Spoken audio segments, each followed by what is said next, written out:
আহ, তরমুজ যে কি স্বাদের একটা ফল, এটা আমি আগে জানতাম না। হ্যাঁ ভাই তরমুজে একটু লবণ ছিটাই দিব। ভাই আমি কোনো গোস্তাকে করছি? চিন্তা কর অবস্থা, তরমুজ কোন ফল, কোন ধরনের ফল, কোন বংশের ফল, এইটা নিয়ে আর কোনো ধারণাই নাই। তরমুজের ইজ্জত সম্বন্ধে আর কোনো জ্ঞানই নাই। আলাই কইল কি এটা? ভাই আমার ভুল হয়েছে ভাই। ভুল তো অবশ্যই করছস। তরমুজের গায়ে লবণ ছিটাইতে চাইতাছস, তরমুজের চোখে লাগবো না? ছোট ভাই বন্ধু, তুমি কইলাম একটা আবিষ্কারক, তুমি তো বন্ধু তরমুজের নতুন স্বাদ আবিষ্কার করছো।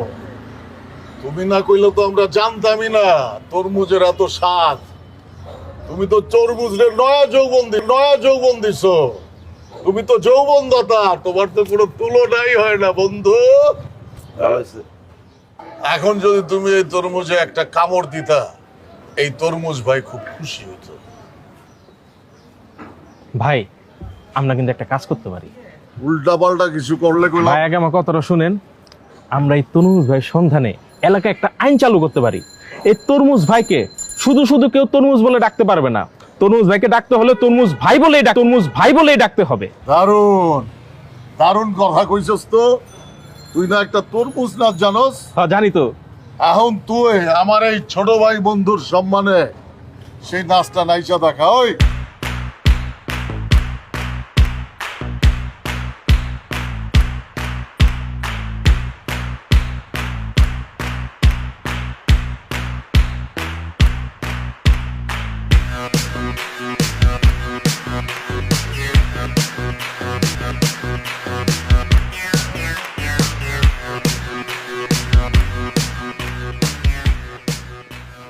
ওই দেখো। হ্যাঁ, আরে দেখতেছো না কেন? দেখতে হইব তো বন্ধু, আরে দেখতে হইব, চোখটা খুলো না। আরে তুমি না রাগিনীরে পছন্দ করো? রাগিনী মানেই তো নাচ, নাচ মানেই তো রাগিনী। দেখো না, দেখো দেখো। আর নাচ মানেই তরমুজ ড্যান্স। ইয়েস স্যার আপনি কি আমার সঙ্গে একটু নাচবেন? আপনার উপকারে আসতে পারে পরে। হ্যাঁ, উত্তম প্রস্তাব, খাঁটি প্রস্তাব, অতি উত্তম প্রস্তাব।